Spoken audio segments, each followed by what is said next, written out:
keadilan, DPR harus gelar hak angket kejahatan pemilu 2024. Oleh M. Yamin Nasution, pemerhati hukum. Hukum adalah kata yang bagi kebanyakan masyarakat kecil dan menengah, adalah kata yang kotor, menjijikkan, busuk. Selain dari hal-hal tersebut, bahwa hukum juga dianggap tempat berkumpulnya para pencuri suara rakyat, tempat berkumpulnya tukang peras, penipu-penipu berkedok profesor dan ahli, yang menyusahkan rakyat.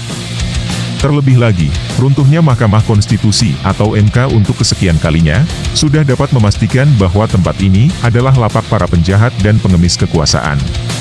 Pemilu 2024 sejak awal telah diperkirakan akan berujung kisruh, penuh dengan tipu daya, dan bagi yang kalah, akan digiring masuk ke kandang sengketa pemilu. Putusan MK yang dipimpin Jimli CS, dapat dipastikan bahwa Jimli adalah bagian dari skenario busuk tipu daya kotor pemilu. Alasan tunggal bahwa putusan MK tidak seharusnya memecat Hakim Usman dari jabatan sebagai kepala lapak, yang memuluskan keponakannya menjadi cawapres. Selain memecat Usman, Jimli CS juga memberikan konsekuensi pada putusan MK bahwa Hakim Usman tidak dapat ikut dalam penyelesaian sengketa pemilu 2024.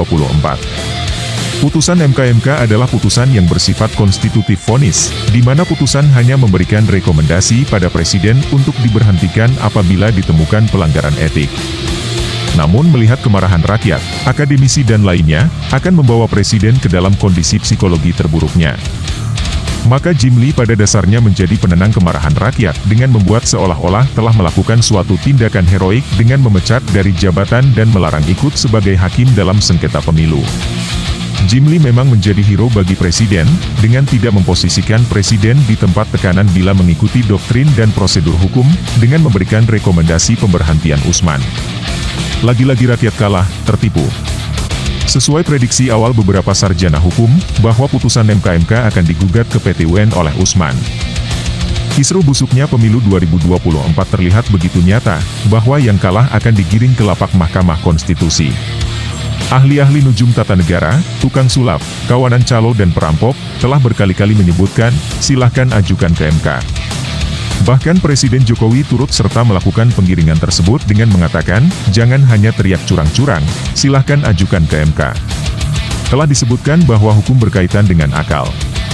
Sesuatu yang tidak masuk akal atau tertolak oleh kewarasan, tidak dapat dikatakan hukum.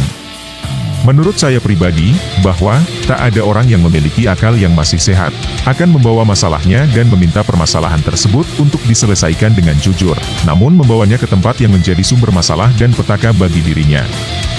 Demikian juga, adalah suatu kesalahan dan kekeliruan besar apabila permasalahan pemilu 2024 dibawa ke MK untuk disidangkan, dengan alasan-alasan sebagai berikut. Bahwa MK dan seluruh hakim telah dinyatakan orang yang bermasalah dengan etika. MK tidak mengurusi perihal kecurangan, melainkan perselisihan suara.